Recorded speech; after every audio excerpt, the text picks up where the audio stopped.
Welcome to a regular edition of Legal Quilts. I know you've been getting a couple bonus-ish episodes, and if you haven't gone back to see, you haven't seen our bonus episodes, please go back and check them out. They're short, but they're really fun. It's about a recent trip I took to Key West, and they're very fun. But we're back into our regular videos now, and we're continuing with our series of how to make a quilt. We're up to part 4 already. Last time we cut the pieces, we took the nice fabric and cut it into small pieces, and now we're going to sew the sections, which means we're going to take the pieces we cut and make them bigger again. Welcome to quilting. So first you're going to lay out the pieces like this with your triangles and your diamonds.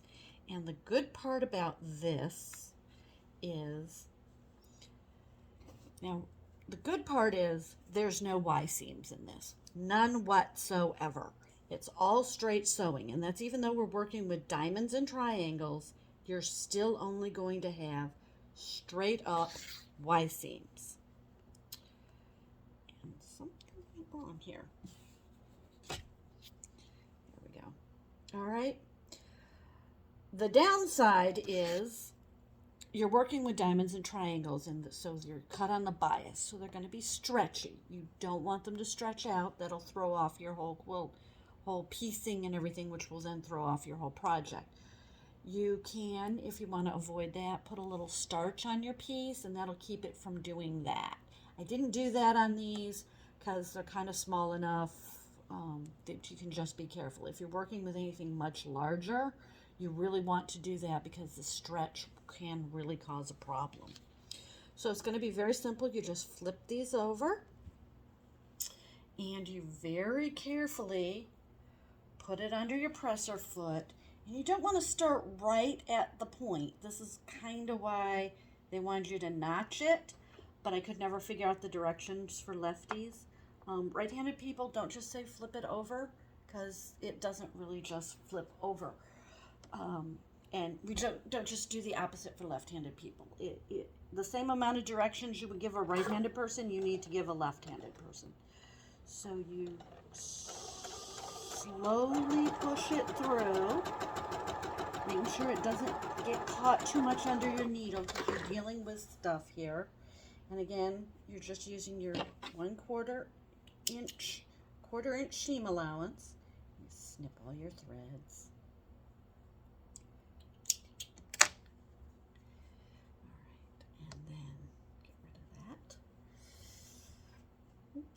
Make sure you snip all your threads because it's fun when you find one later.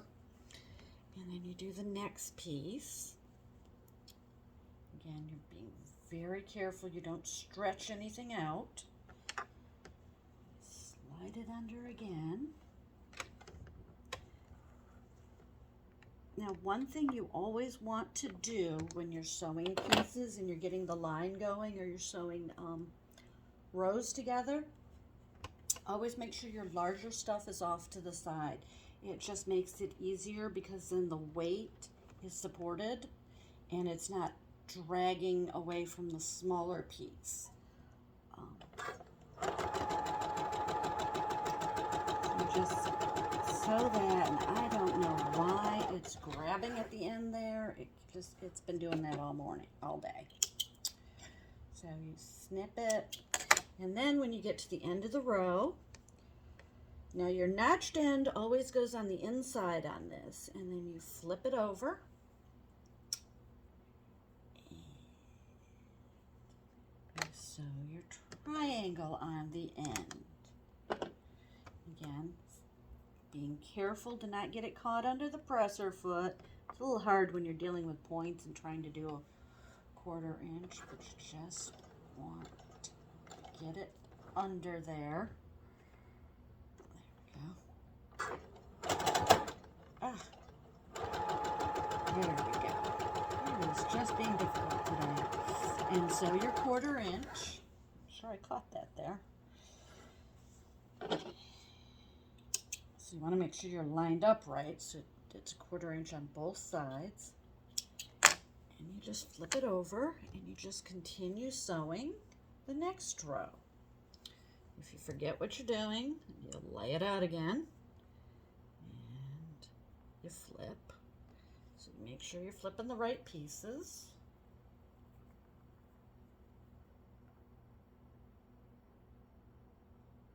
There we go.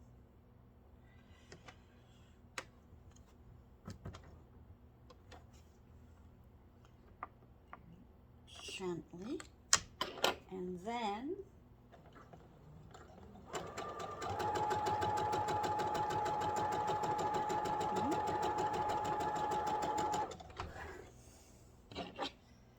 the main thing is to do this gently and take your time. I'm trying not to make this video too long, so I'm probably rushing it faster than I have to. One piece of advice, though, I did hear very early on when I started quilting. If you get frustrated, it's getting caught in, and that piece of fabric is just getting all ratted up because you've been sending it through so many times, and you've just had it. Eleanor Burns of Quilt in the Day said this: put that piece aside, just move on. You're just going to get more frustrated dealing with that particular piece of fabric, and it's just going to get more ratted up, and you're just going to get frustrated. And that doesn't accomplish anything. I don't know why my machine's not sewing now. It has decided to be difficult. All right, I'm going to move past that little ratted spot and see if it'll sew now. It is not grabbing. Okay, well, we're not going to argue with this. I don't know what's going on here. Let's try it one more time and see if we can get it. There we go. Sometimes you just got to talk to it. All right, we got that. And then you just snip all these nasty threads that got all over the place in this. And then when you finish sewing your rows, I think I am going to finish sewing my rows. There's one more to go. This goes together very quickly. I mean, it's a table topper, but still, it goes together really quickly. Let's do this one more time. See if I can get my sewing machine to talk nice to me. All right. We all talk to our sewing machines, don't we? And beg them. Especially, don't run out of bobbin, I'm almost done. Now, let's see what we can do here. All right. Make sure all the thread is clear. Slide it under there gently. Let's see what we can do. All right, that's what it wanted. So get it going. There you go. So once you've sewn all the rows together, the top piece is its own row. It doesn't get sewn to anything at this time. You've got all your rows, and it's laid out like this. You then flip, and remember what I said about larger and smaller. You flip it over, and you just sew a straight seam from this point to that point, and you're just about done. Okay. Again, you've got the same thing where you got to get it in here gently and past the needle and all that stuff. That's what's happening. The thread is all not letting anything past it, so it's getting caught against it. There you go. And again, especially with this, make sure you're not stretching it out too much, because then your points won't match. And you don't want that to happen. So you do this nice and gently. Gently, gently, gently is the key word here. Gentle with the fabrics. You can press your seams if you want. I try to get them going different directions. So like the bottom one would be going forward and the top one going backwards. You can do it any way you want. I don't really believe in pressing seams a lot, because my opinion is the pioneers who were hand sewing as they crossed the prairie we're not stopping every 5 minutes to press seams open. Same thing, Little House on the Prairie. You're in a house where you've got no electricity, no you're working during the day when it's bright, so you don't have to try to see the seams through candlelight. You're not stopping all the time to warm up, and no electricity, remember. You're not stopping all the time to heat a hunk of metal up as an iron and then press seams open. You're just not.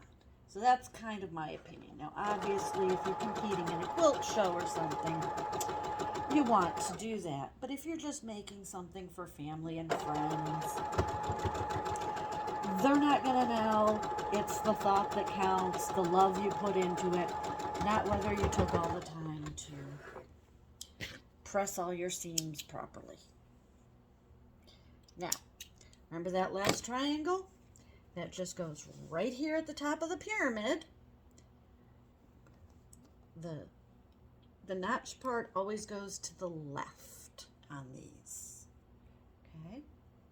And you just sew that last little one, and you'll see here why it goes in so nicely. As soon as I stop arguing with my thread.